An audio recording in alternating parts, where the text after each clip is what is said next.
Quand Jésus dit ça, parfois on peut dire qu'il fait du favoritisme. On peut dire qu'il parle en des termes compliqués, après il dit que les élus entendent et que les perdus continuent de rester dans la perdition. Jésus n'est pas contre toi. Amen. Je vais expliquer tantôt pourquoi Jésus disait toujours ça.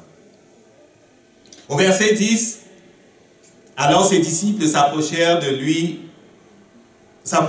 demandèrent, pourquoi te sers-tu des paraboles pour leur parler? Il leur répondit, vous avez reçu le privilège de connaître les secrets du royaume de Dieu. Eux ne l'ont pas reçu. Car à celui qui a, on donnera encore jusqu'à ce qu'il soit dans l'abondance. Mais à celui qui n'a pas, on ôtera même ce qu'il a. Voici pourquoi je me sers des paraboles pour leur parler. C'est que bien qu'ils regardent, ils ne voient pas. Et bien qu'ils écoutent, ils n'entendent pas et ne comprennent pas. Pour eux s'accomplit cette prophétie d'Ésaïe. Vous aurez beau entendre, vous ne comprendrez pas. Vous aurez beau voir de vos propres yeux, vous ne saisirez pas. Car le cœur de ce peuple est devenu insensible. Ils ont fait la sourde oreille. Ils se sont bouchés les yeux de peur que leurs yeux ne voient et que leurs oreilles n'entendent, de peur que leur cœur ne comprenne, qu'ils ne se tournent vers moi et que je les guérisse. Vous, au contraire, vous êtes heureux, vos yeux voient, vos oreilles entendent. Vraiment, je vous l'assure, beaucoup de prophètes et de justes ont désiré voir ce que vous voyez, mais ils ne l'ont pas vu. Ils ont désiré entendre ce que vous entendez, mais ils ne l'ont pas entendu. Vous donc, écoutez ce que signifie la parabole du semeur. Jésus-Christ donne l'explication et ouvre grand tes oreilles. Chaque fois que quelqu'un entend le message qui concerne le royaume et ne le comprend pas, le diable vient arracher ce qui a été sémé dans son cœur. Tel est celui qui a reçu la semence au bord du chemin. Puis, il y a celui qui reçoit la semence sur le sol rocailleux. Quand il entend la parole, il accepte aussitôt avec joie. Mais il ne la laisse pas prendre racine en lui, car il est inconstant. Que surviennent des difficultés ou la persécution à cause de la parole, le voilà qui abandonne tout. Un autre encore a reçu la semence parmi les ronces. C'est celui qui écoute la parole,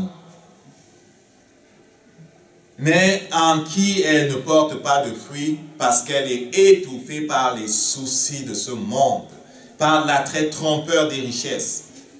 Un autre enfin a reçu la semence sur la bonne terre. C'est celui qui écoute la parole et la comprend. Alors il porte du fruit. Chez l'un, un grain rapporte 100, chez un autre 60, chez un autre 30. Amen. C'est une parabole que Jésus a racontée et il a donné l'explication. C'est intitulé la parole du royaume. Et cette parabole est en fait la parabole dans laquelle se trouve ce que j'ai appelé la loi de porter du fruit, la loi de l'abondance si on veut. Ici, c'est le Père qui sème la parole, mais parce qu'on est enfant de Dieu, on fait comme notre Père. On sème aussi la parole dans notre propre vie. Amen. Et le résultat dépend des dispositions de notre cœur. C'est une question de cœur. C'est vraiment une question de cœur parce que Jésus-Christ parle des cœurs dans lesquels tombe la parole.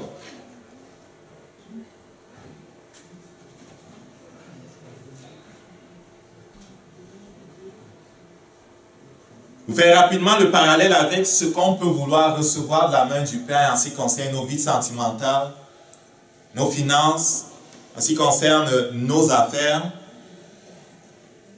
j'aimerais dire qu'il faut que tu trouves une parole.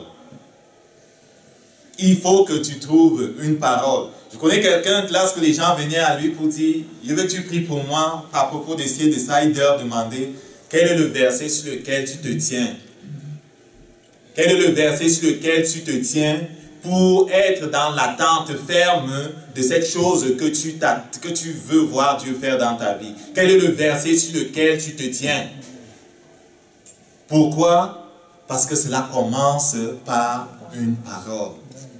Là commence par une parole que tu as reçue comme tienne et qui est plantée dans ton cœur et sur la base de laquelle tu travailles pour obtenir le résultat. Cela commence par une parole. Franklin, j'aurais besoin de mon chargeur, s'il te plaît.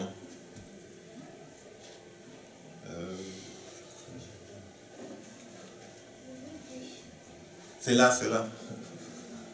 Donc cela commence par une parole.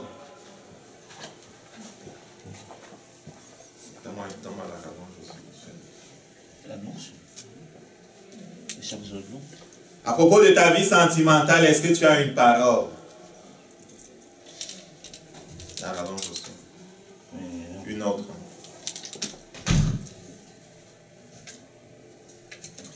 Prends le jus de ce côté. Ça va pas arriver. À propos de tes finances, est-ce que tu as une parole? À propos du travail que tu cherches, la progression que tu veux dans tes affaires, est-ce que tu as une parole? Débranche le speaker là, je n'ai pas besoin de ça. Tu veux? Le speaker. À propos de tes enfants, est-ce que tu as une parole? À propos de ta santé, est-ce que tu as une parole? Cela commence par la parole. Le premier cœur reçoit la semence le long du chemin au verset 29. Il reçoit la parole le long du chemin. Il écoute la parole du royaume et ne la comprend pas. Le diable vient et enlève la parole qui a été semée. Et Jésus dit, c'est le Saint-Esprit qui parle, tu ne comprends pas, ce n'est pas parce que Dieu ne veut pas que tu ne comprennes pas.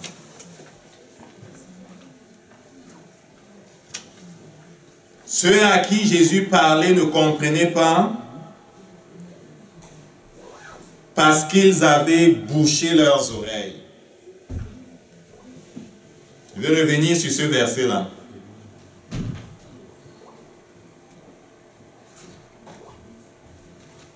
Au verset 14, Jésus dit, pour eux s'accomplit cette prophétie d'Ésaïe, vous aurez beau entendre, vous ne comprendrez pas, vous aurez beau voir de vos propres yeux, vous ne saisirez pas. Veux que tu comprennes que ce n'était pas que Dieu avait décidé qu'ils ne vont pas comprendre, c'est que Dieu par la bouche du prophète énonce la conséquence de la disposition de leur cœur, la conséquence des décisions qu'ils avaient prises.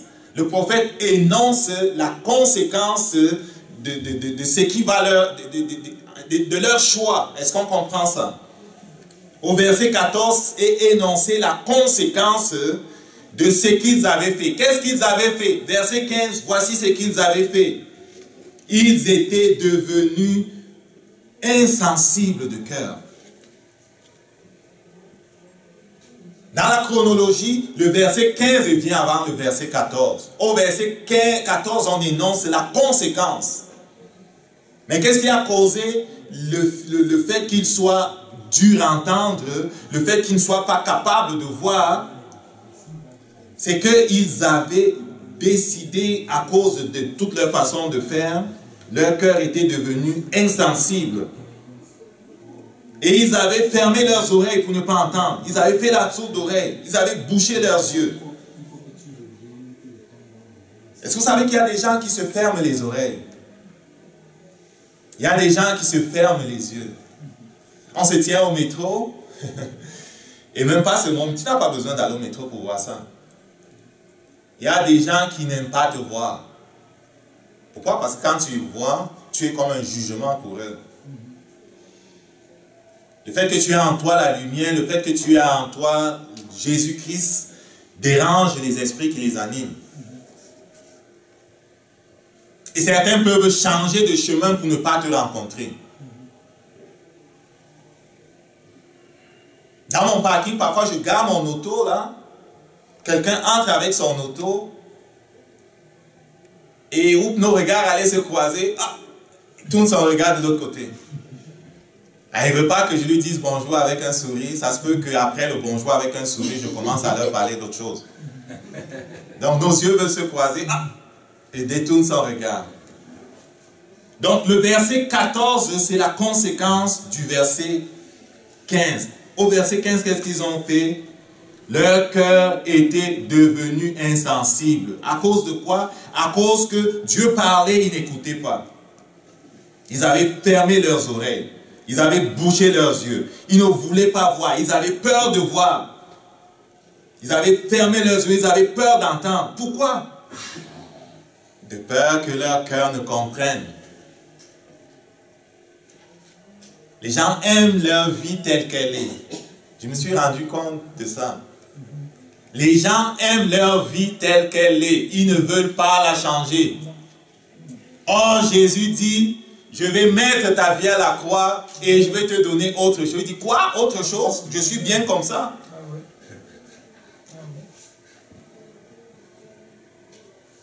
Et donc, ils vont détourner leur regard. Ils ne veulent pas te voir. La conséquence, c'est que quand Dieu va parler, à cause que ton cœur est devenu insensible, tu ne vas pas entendre.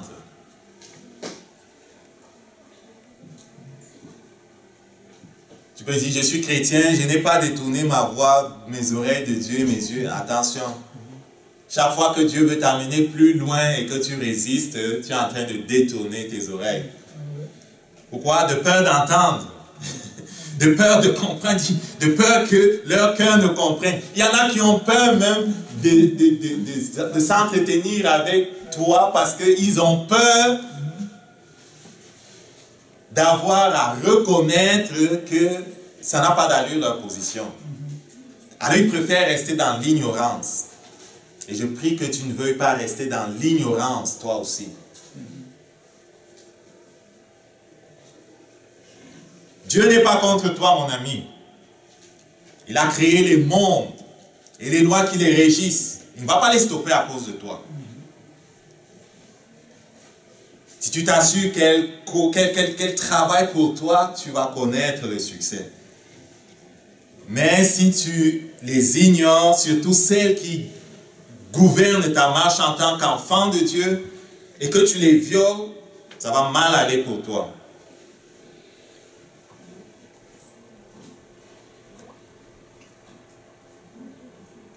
Donc, ceux du cœur numéro 1, à cause de l'état de leur cœur, sont incapables de comprendre la parole. Et quand tu n'es pas capable de comprendre ce que Dieu dit, le diable va te voler. Ils écoutent la parole du royaume et ne la comprennent pas. Le diable vient et enlève ce qui a été sémé.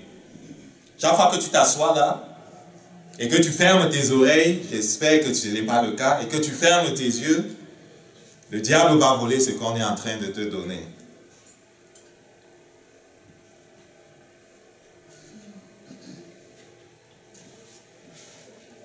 Le cœur numéro 2 reçoit la semence dans un endroit pierreux au verset 20. Il entend la parole, la reçoit aussitôt avec joie, il s'excite, il crie « Alléluia !» Mais au verset 21, il n'a pas de racine en lui-même. Il croit pour un temps, au verset 21, il croit pour un temps. Il croit lorsque c'est convenable. On peut dire qu'il manque de persistance.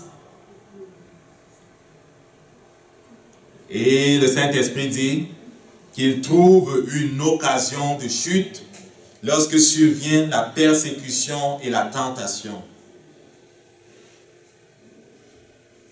Est-ce que tu as une parole pour ce que tu veux en ce qui concerne ta vie sentimentale?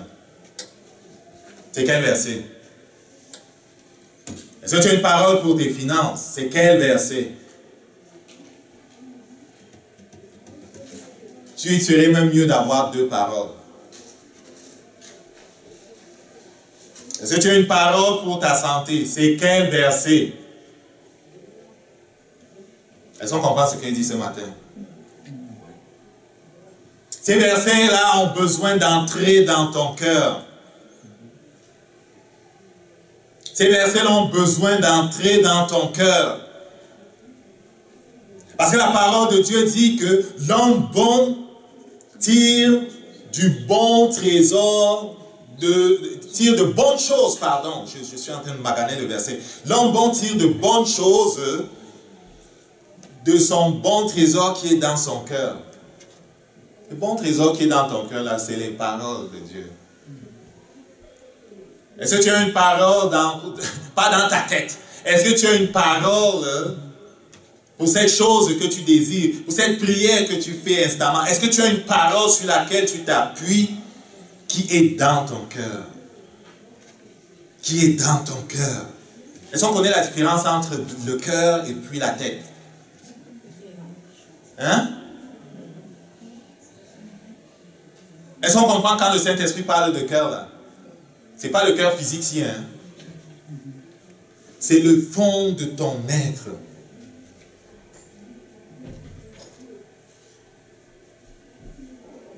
Au point où tu sais que je sais que. Parce que j'ai la révélation du Saint-Esprit que telle chose est pour moi.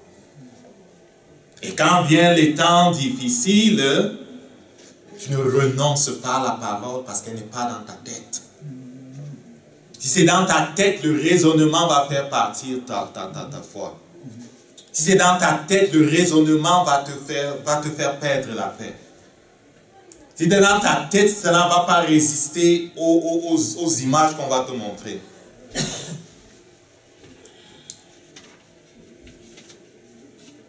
Tu as besoin de trouver une parole pour la chose que tu cherches. Si tu as besoin d'aide, je vais t'aider à trouver une parole. Mais c'est mieux de la trouver tout seul. Si tu as besoin d'aide, je vais t'aider à trouver une parole. Tu as besoin d'une parole. Le Père disait, cela commence par une parole. Une parole qui est continuellement sur ta bouche. Il dit parfois je m'assois, je regarde certains versets, ou je m'assois, je les passe dans ma tête. Je regarde, je les retourne, je tourne, je retourne. Et à force de faire ça, cela descend dans ton cœur. Et quand cela descend dans ton cœur, tu es dans cette place-là où tu as l'assurance que je l'ai parce que le Père me le donne. Et tu en parles, quand tu déclares, c'est différent. C'est pour ça que Proverbe 4, verset 20 à 23 dit, « Mon fils, sois attentif à mes paroles, prête l'oreille à mes discours. Qu'ils ne s'éloignent pas de tes yeux. Garde-les dans le fond de ton cœur, car c'est la vie pour ceux qui les trouvent. C'est la santé pour tout leur corps. Garde ton cœur plus que toute autre chose, car de lui viennent les sources de la vie. » C'est une question de cœur.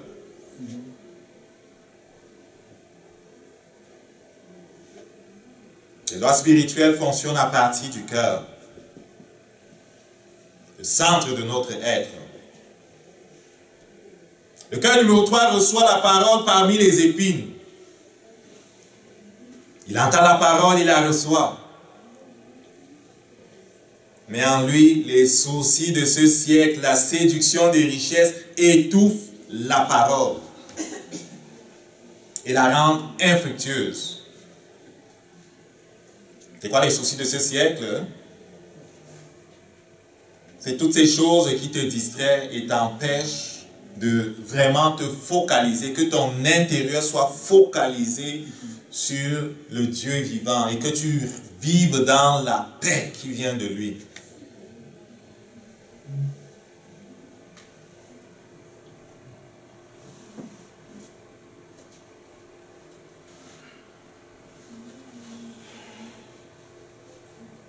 Je ne dis pas qu'il ne faut pas nous occuper des choses du monde. Mais je dis que le monde ne doit pas envahir ton cœur. Est-ce qu'on comprend ça? Je suis bien actif, moi que vous voyez là, je m'occupe de bien des affaires. Mais les choses du monde n'entrent pas dans mon cœur. Ça n'entre pas dans mon cœur. C'est pour ça que par moments je peux paraître impassible ou comme si je n'étais pas touché par certaines choses. Parce que je ne veux pas que ces choses entrent dans mon cœur.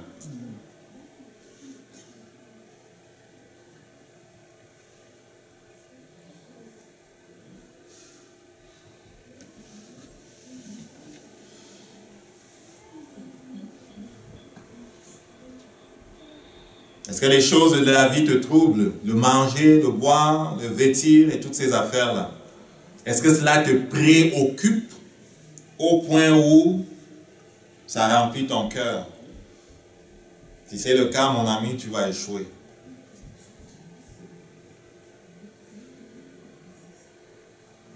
Jésus-Christ dit, ne vous inquiétez donc point et ne dites pas, que mangerons-nous, que boirons-nous, de quoi serons-nous vêtus?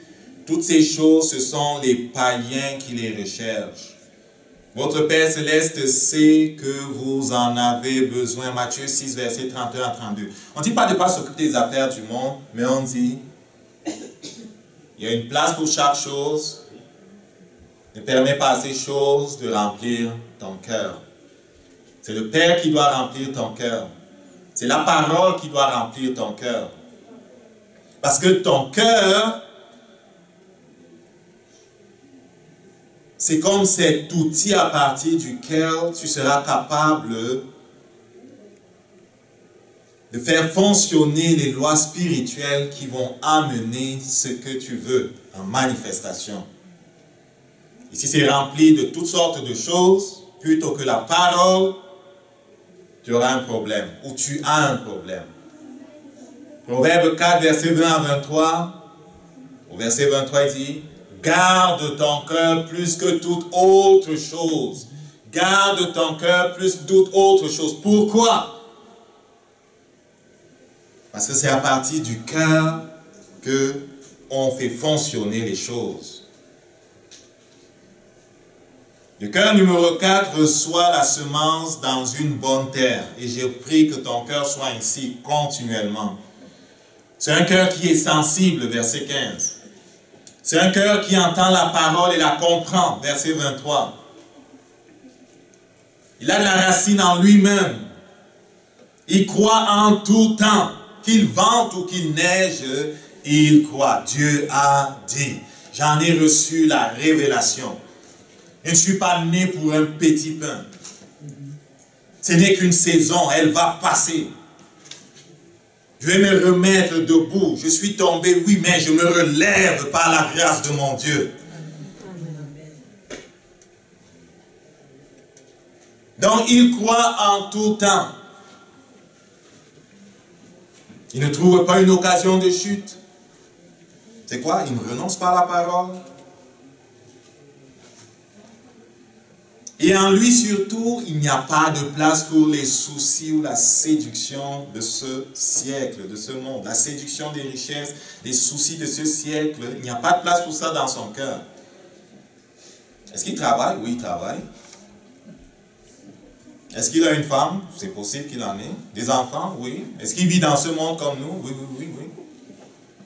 Est-ce qu'il est aussi attaqué que nous? Oui, oui, il est attaqué.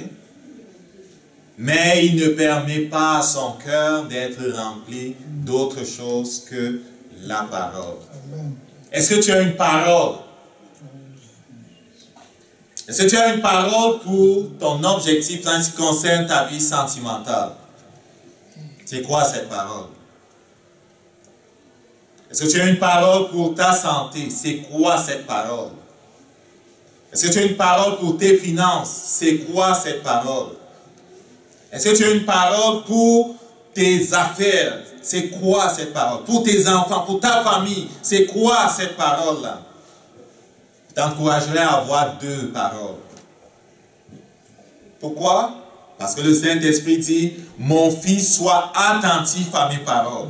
prête l'oreille à mes discours, qu'ils ne s'éloignent pas de tes yeux. Garde-les dans le fond de ton cœur, car c'est la vie pour ceux qui les trouvent, c'est la santé pour tout leur corps. Garde ton cœur plus que toute autre chose, car de lui viennent les sources de la vie. Maintenant, lorsque tu as trouvé une parole, le Saint-Esprit te dit, médite cette parole jour et nuit. Et permet à cette parole d'entrer dans ton cœur. Et maintenant, il faut que tu mettes des actions qui sont en rapport avec la parole. Je ne veux pas dire que j'ai une parole et ça suffit. Mets de l'action. Tu as un problème avec les publicités bizarres, où tu t'achètes un bon comment ça s'appelle, pare-feu, que tu sais bien le paramétrer pour qu'il te coupe toutes ces affaires-là, où tu débarques ton Internet. Oui, Jésus a dit que si ton gars a un problème, enlève-le. C'était pour montrer qu'à certains moments, on doit être assez ferme.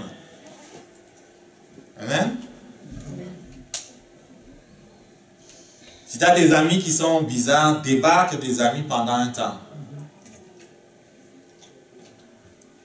Il faut que tu fasses quelque chose. Tu ne peux pas dire que je veux ça, prier pour moi, pour ci, et puis tu fais le contraire. Et puis tu fais tout pour te mettre en difficulté. Ça ne marche pas comme ça, mon ami. Est-ce qu'on comprend ce que je dis? Le Père dit cela commence par une parole. Une fois que tu as trouvé la parole et que tu médites sur la parole, elle doit être dans ton cœur. Cela se poursuit par le renoncement à tout ce qui constitue comme des oppositions, tout ce qui peut créer des problèmes en ce qui concerne l'objectif que tu veux atteindre. Ne travaille pas contre toi. Et alors que tu rends grâce à Dieu pour ce qu'il te donne et que tu proclames ce qu'il te donne, le Saint-Esprit va travailler pour établir la chose pour toi. Parce qu'il dit, et tu déclareras une chose, et elle te sera établie. Et la lumière brillera sur ton chemin. Job 22, verset 28. Mais ce n'est pas des déclarations que tu fais avec ta tête. Tu déclares à partir de ton cœur. Tu mets de l'action concrète dans la direction que tu recherches. Tu te coupes de tout ce qui peut te créer des soucis. Tu t'arranges pour te mettre en position de succès. Tu travailles fort s'il faut. Tu te lèves tôt s'il faut. Tu te couches tard s'il faut. Si tu es quelqu'un qui a les excuses faciles, il faut que tu travailles à te débarrasser des excuses. Amen. Jésus-Christ lui-même n'a pas fonctionné avec les excuses. Amen.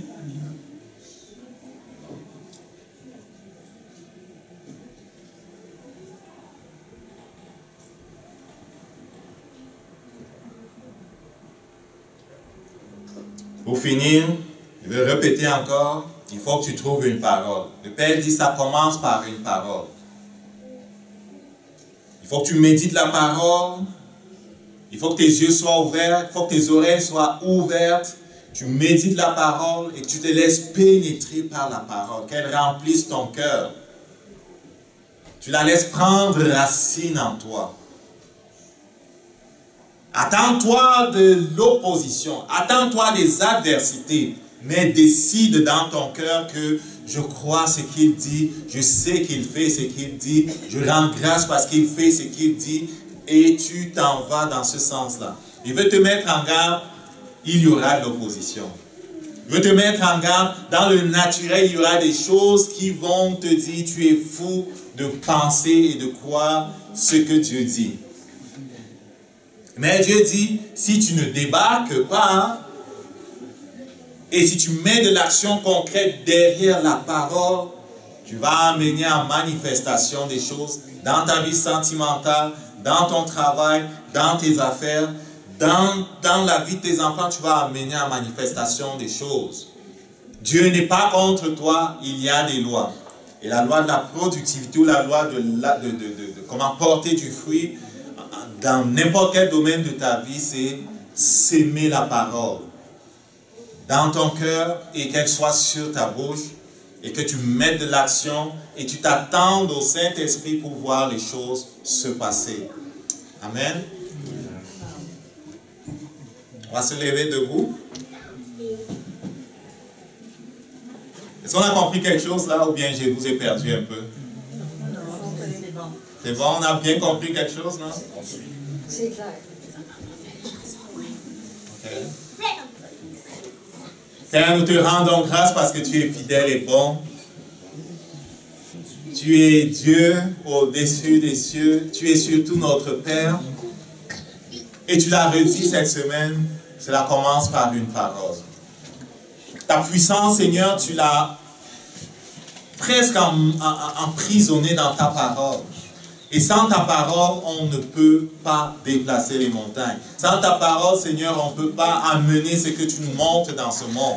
Sans ta parole, on ne peut pas, Seigneur, résister au diable. Nous te bénissons parce que tu nous donnes ta parole et tu ne nous donnes pas ton esprit d'avoir des cœurs sensibles. C'est notre rôle, Seigneur, de nous soumettre à toi. C'est notre rôle, Seigneur, de garder nos cœurs dans ta présence, de garder nos oreilles ouvertes, nos yeux ouverts. Et ne pas faire comme ceux qui se ferment les yeux pour ne pas voir, se ferment les oreilles pour ne pas entendre. Nous nous soumettons à toi, Seigneur, et nous disons que nous marchons dans l'obéissance. Au nom de Jésus. S'il y a un besoin qui est le tien, je veux que tu le mettes devant Dieu maintenant. Père, au nom de Jésus, nous te faisons confiance pour ce que nous avons déposé devant toi.